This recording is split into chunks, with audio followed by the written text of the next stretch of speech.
nabigu wuxuu leeyahay alayhi salaatu wasalaam saddex salaadooda madaxooda lama dhaafiyo rajulun ama qawman wahum lahu kaarihuun buu nabigu yidhi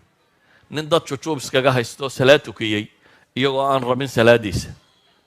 waa khatar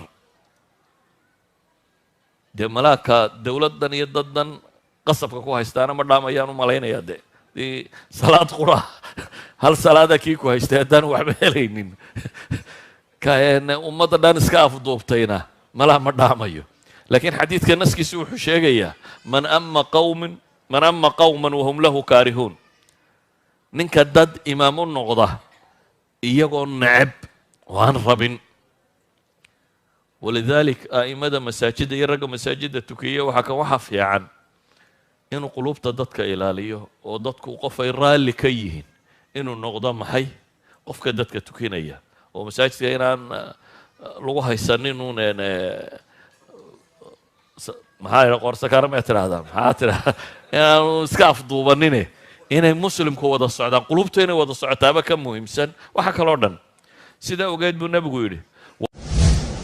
wamra'atan baatat wa zawjuha calayha saakhitun gabadh hoyatay iyadoo ninkeedu u cadhaysayayana wax laga aqbali maayo idan dumarka muslimiinta waxa saaran inay isku dayaan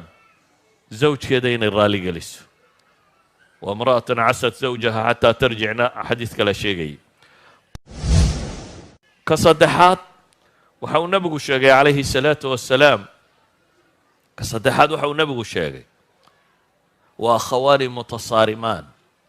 laba walaalo oo kala iska laalaada xadiidkii muxuu sheegayay qof kasta oo ilaahay rumeeya qof kastaoo